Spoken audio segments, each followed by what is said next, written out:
Friends, in the previous lectures we have seen the before scenario of the .NET framework. Today we are going to learn that what is .NET and what is .NET framework. Friends, .NET, it is pronounced as dot dot and net. Basically, the .NET, it is a framework. It is called framework because in this framework we can execute not a single language but almost all of the languages. That's why it is called the .NET framework. It is a new programming methodology. You can say that before .NET framework there are no such kind of framework where we can execute any other programming languages or almost all the programming languages. .NET, like Java, .NET is also platform independent. That means you can make an applications in a different configurations of the computer, but you can also execute it any other configurations of any other computer. So that's why it is also called the platform independent. And .NET is language insensitive. Language insensitive means we can execute any programming languages. It's maybe .NET supported languages or it's maybe any third-party languages. .NET supported languages means Visual Basic .NET, C#, .NET, ASP.NET, JSharp.NET, and third-party languages means any programming languages like 8086 programming languages can be also executed in the .NET framework. So, and C++, VC++, Java, you can execute any programming languages inside the .NET framework, and that's why it is called the language insensitive. Next is the origin of the .NET technology. There are basically three different type of technology. One is called the OLE technology, that is called the object linking and embedding. Another is called the COM technology, component object model, and .NET technology. Friends, OLE by object linking and embedding technology, it is very easy to inter-process communications, and it is very easily embedded the documents from one applications into the another applications, and it is very used to enable one applications to manipulate objects located in the another applications. Basically, the interoperability between various products such as MS Word, MS Excel. So these type of applications are called the .NET technology. Another is the origin of the COM technology. COM means component object model. They are basically a monolithic approach which leads to many problems of maintainability and the testing. A program is broken into a number of independent components where each one offers a particular service, and each component can be developed and tested independently and then integrated into the main system. So they are called the COM technology. And the third generations of the component model is called the .NET technology.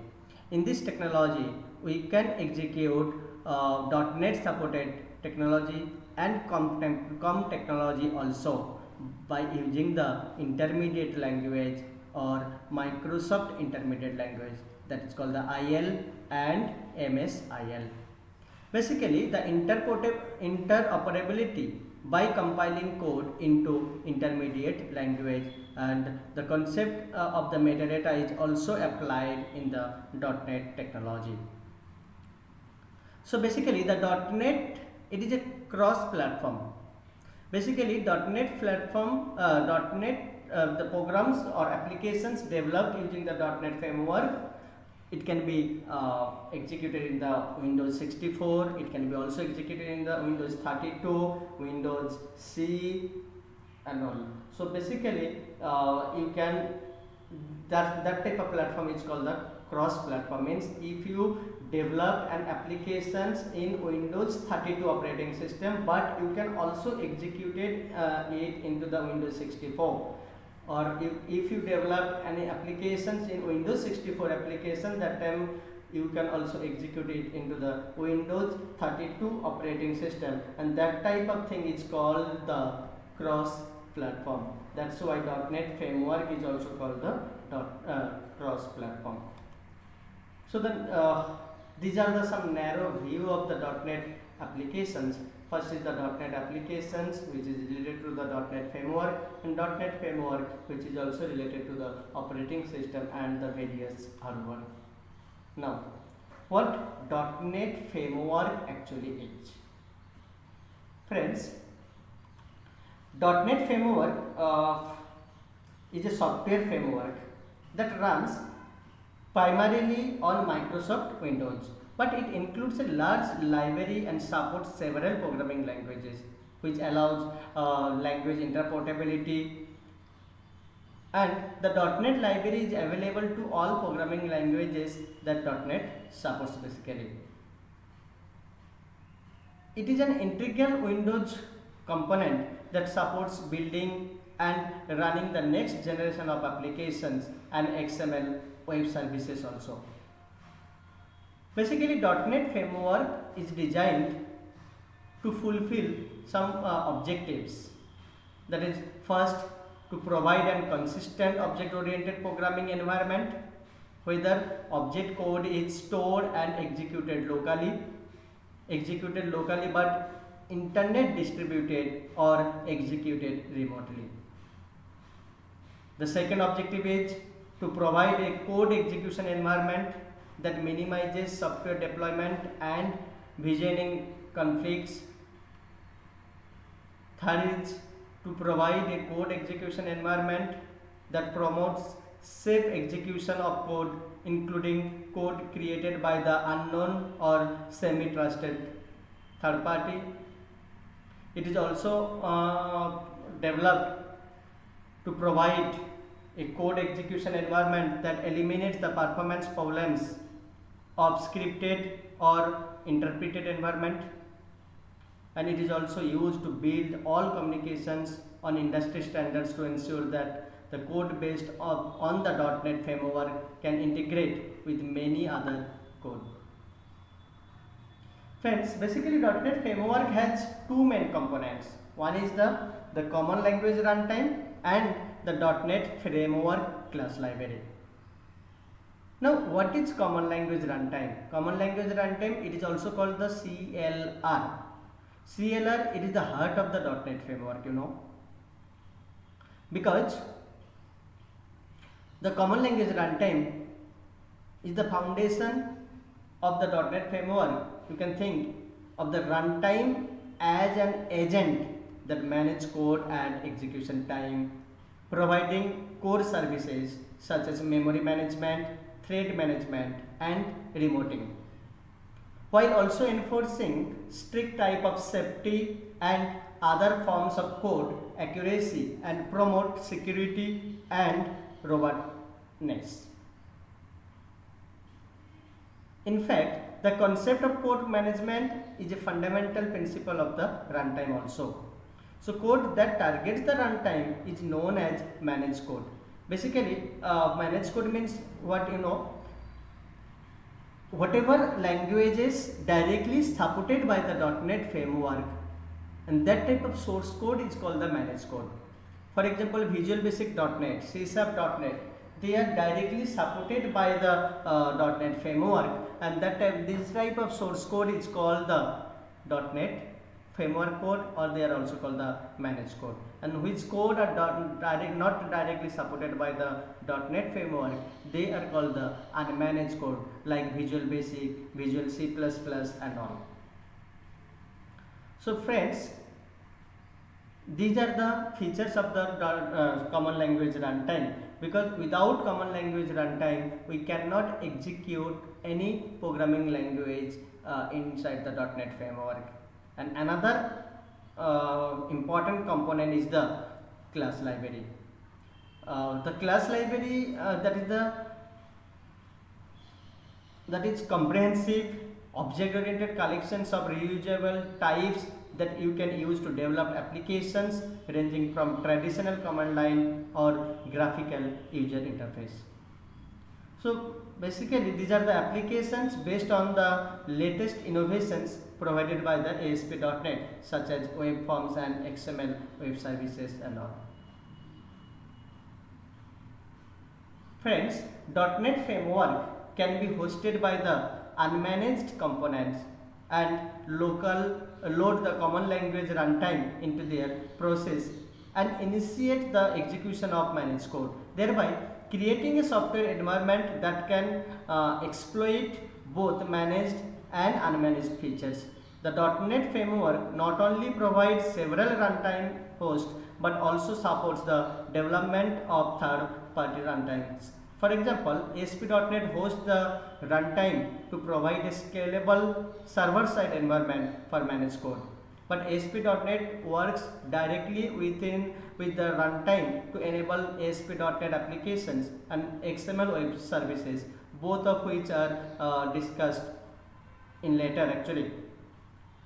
So Internet Explorer is an example of an unmanaged applications that host the runtime, that is called the AMI type of extension. Using Internet Explorer to host the runtime enables you to embed managed components or Windows Forms controls in HTML documents. So Microsoft.NET is chiefly about XML web services, but .NET framework supports other programming model as well. In addition to writing web services, you can write console applications, Windows applications, web applications, even Windows services, better known as NT, network services. So we can develop any type of languages, we can develop any type of applications inside the .NET framework. Friends, if we have seen the little history about the .NET framework, basically Microsoft started development on the .NET framework in the late 1990s. But by late 2000, the first beta versions of .NET 1.0 was released. And version 3.0 of .NET framework is introduced with Windows Server 2008 and Windows Vista. And version 3.5 is included with Windows 7 that can also be installed on Windows XP. And the Windows Server 2003 family of operating systems, and on April 12, 2010, .NET Framework 4 was released alongside Visual Studio 2010. So these are the little history of the .NET Framework. Next, the design features of the .NET Framework. Before that, .NET architectures. Before .NET architecture, I want to explain you the features of the .NET framework.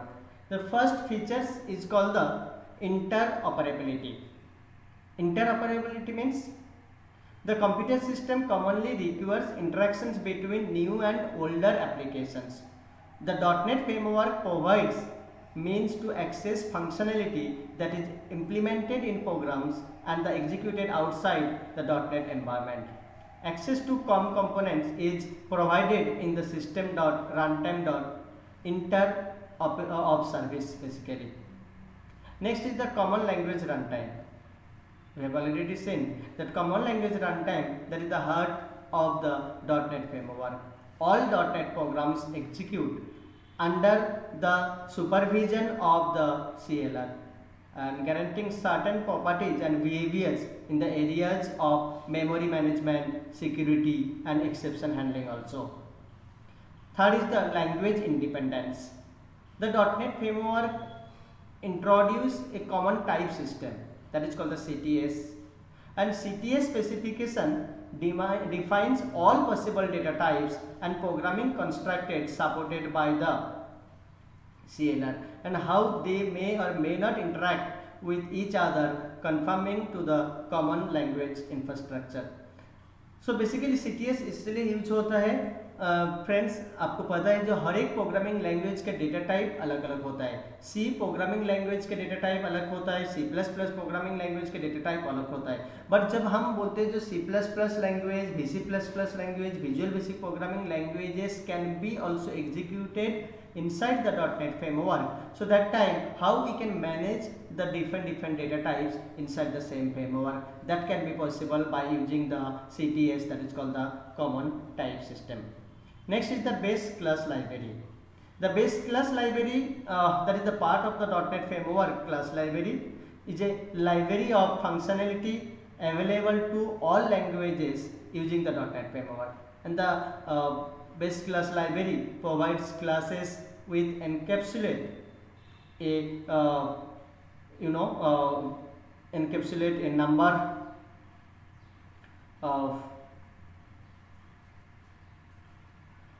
of common functions, including file reading and writing, that is the graphic rendering, database interactions, XML, document manipulations, and so on. And next is the simplified deployment. The .NET framework includes design features, the tools that helps manage the installations of computer software to ensure that it does not interfere with previously installed software and that it confirms the security requirements. And next is the security. So the design is meant to address some of the abilities such as the buffer overflows that have been exploited by malicious software. Additionally, .NET provides a common security model for all applications. Another is called the portability. The design of the .NET framework allows theoretically to be platform agnostic and the cross-platform compatible.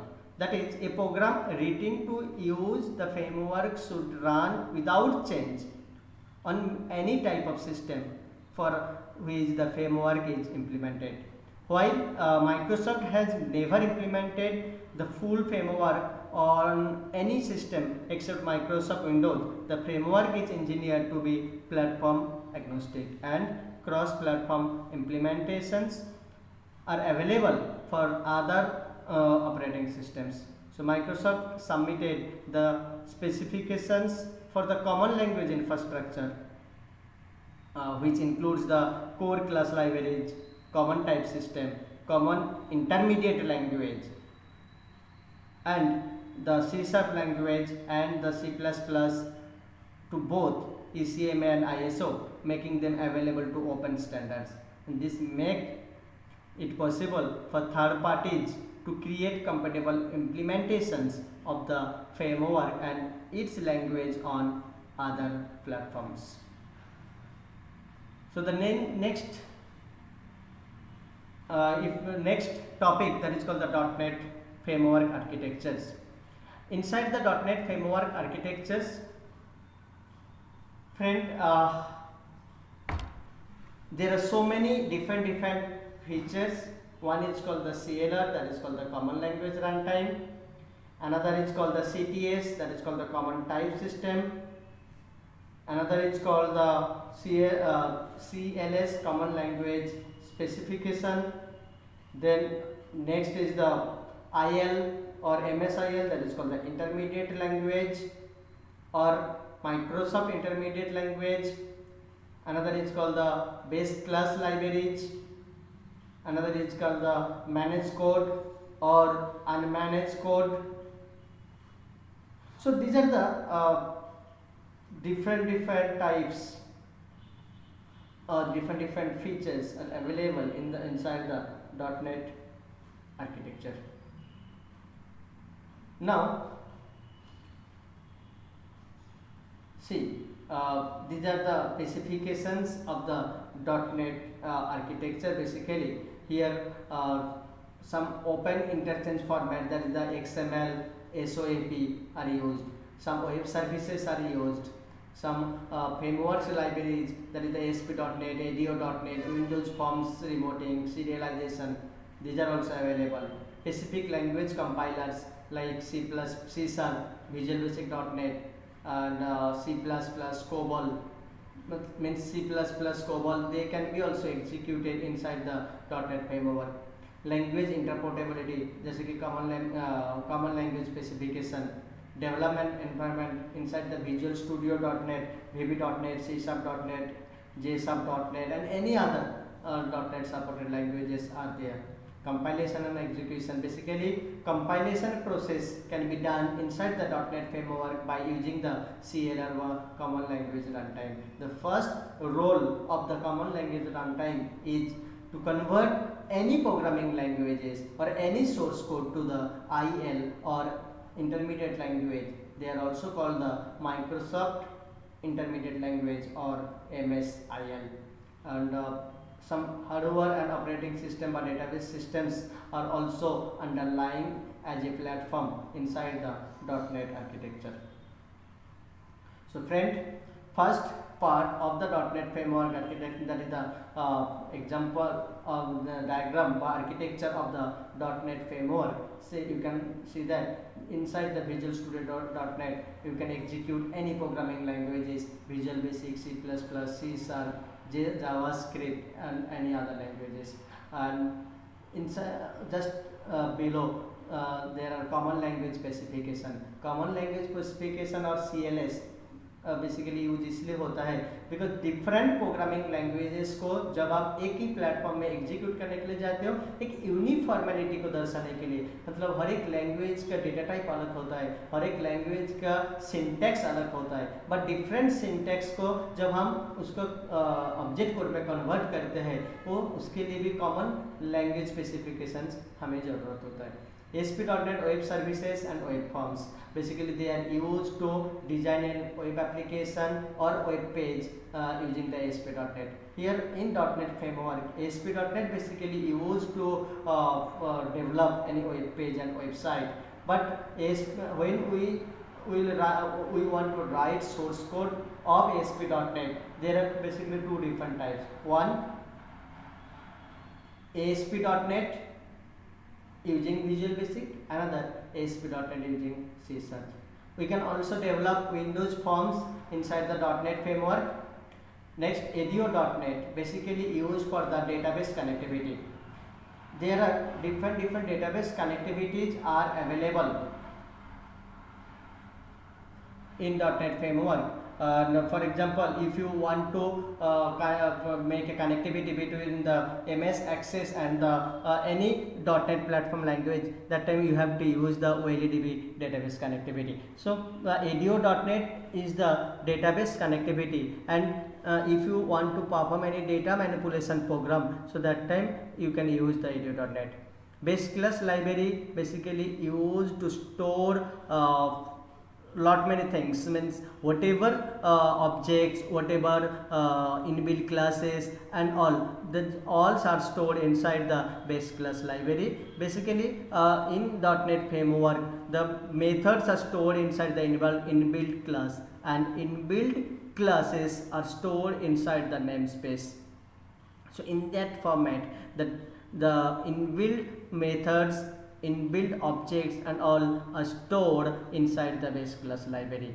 And last one is the common language runtime, which is very important thing for the .NET framework, because using common language runtime we can execute any programming languages inside the .NET framework. The common language runtime means what? It is a features of the .NET framework which is used to execute any programming languages, because common language runtime converts any source code It's maybe C++, it's maybe C Sharp, it's maybe Visual Basic, it's maybe Visual Basic .NET and all. It convert any source code to the intermediate language or Microsoft intermediate language. They are called the IL and MSIL. Then intermediate language or MSIL can be converted to the object code by the .NET compiler and native interpreter. So that is the actual process to execute any programming languages inside the .NET framework, and that is very important questions for your university examinations also. The what is .NET architectures explained in details. So friends, here I want to conclude. In next lectures we will see in details what is common language runtime, what is common type system, what is common language specifications, what is IL or intermediate language, or you can also say that what is managed code and unmanaged code. So friends, thank you so much.